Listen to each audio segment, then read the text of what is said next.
Thank you very much. Thank you. Sri Labu, Sri Krishnaji.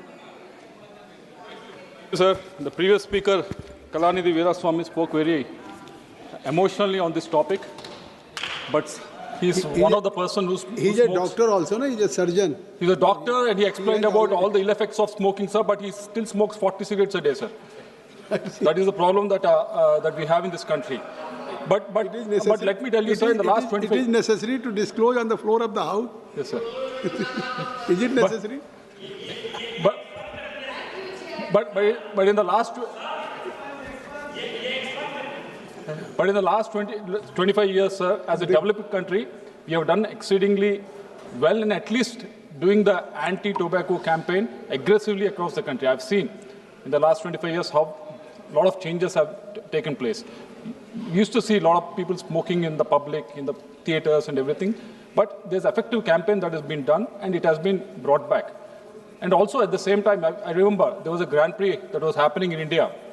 Every car used to, in the F1 race, every car used to have the advertisement of a tobacco company and everything. But when it was happening in India, they had to make sure that those were removed. That aggressive campaign as a developing country we have done in the last 25 years. Sir.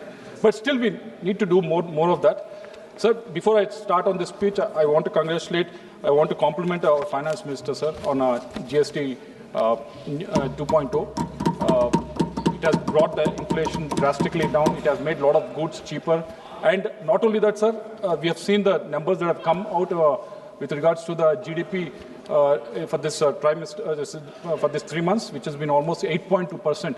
I don't see any other country, major economy, growing at that speed anywhere in the world. And that too, after 50% of the tariffs have been levied upon India, but still we are growing at 8.2%.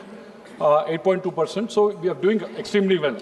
So coming to the bill, I support this for two reasons. The first one is with regards to the significance of the excise duty that is there in this country. If you look at the numbers, there's almost the collection in 2021 to 22, there's almost 3.9 lakh crores was collected under this, and 22-23, 3.19 lakh crore was collected, and 23-24, it was reduced to 3.05. And there is a huge, excise duty collection that has been happening. So I feel this is very much needed. And the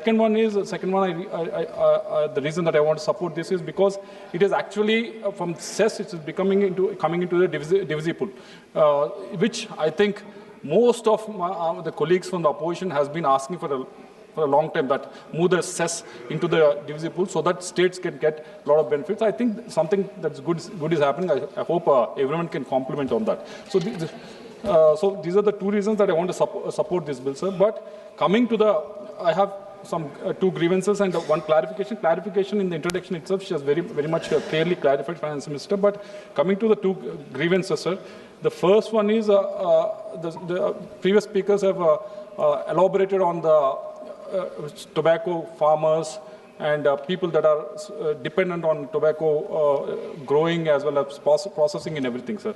So it was a peculiar condition in my state and in my constituency also this year.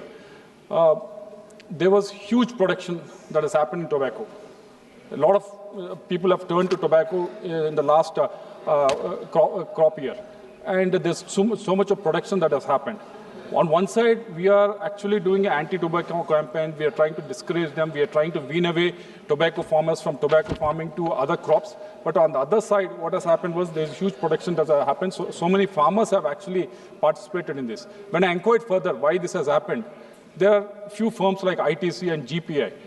I know Agriculture Minister is here. He's trying to do the contract farming in various other crops. But I don't know how successful was that in other crops, but in this crop, in tobacco farming, the contractual farming has gone to a next level, wherein this ITC, GPA has actually gone in 24-25 season, gone to the farmers and signed the contracts with them saying, you grow it, we'll purchase it.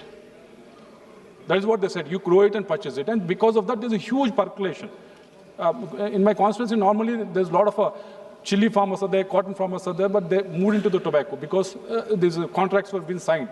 So because of that, once this huge production has come in, And these tobacco companies were said, no, we can't buy this, and brought the price drastically down. And the state government has to intervene, and state government has to purchase this tobacco. We spent 278 crores last year to purchase this tobacco so that the farmers won't get. So there's a contradiction that is happening. On one side, we are saying, let's not do this, let's not grow tobacco, let's take away tobacco farmers from the others, from this crop to the other crop. But on the other side, the state government has to come in and has to pitch in their money and has to purchase it. So I request the finance minister and the agriculture minister is also here. So we have put in this much money into this. We want you to work with these companies, ITCs and GPS, to make sure that farmers are not, led in this fashion. But on the other side, you please help our state also, because we have put in so much of money into this, so that if you can help us, because we are a cash-strapped state. And second one is with regards to the second grievance is with regards to the CSR funds these companies are spending, where they are spending. ITC, which is headquartered in my home constituency of Guntur, headquarters is based in Guntur, sir. ITC Agri headquarters. It earns around 22,000 crores every year, profits. And when I tried to inquire, where they are spending their CSR fund, where they are spending the CSR fund, they're spending it everywhere, but not actually with the farmers, not actually helping the farmers on the ground. So there's a total contradiction in what we are trying to do and what the companies are trying to do. So I request, the first thing is, talk to these companies, make sure that they don't give these false promises to the farmers. Second, talk to these companies and make sure the CSR fund, which they're supposed to spend in those villages where their farmers are there, to be spent on those villages and to the farmers. That will be helpful. I requested, you've clarified it, ma'am, with regards to the proposed 70% duty on the unmanufactured tobacco on the HS code 2401. It was very clearly mentioned by you, and thanks for that. And I hope this will give a lot of relief to the small traders who are very much dependent on this, ma'am. Thank you very much. Thank you, sir. Shri Kausalendra Kumar ji.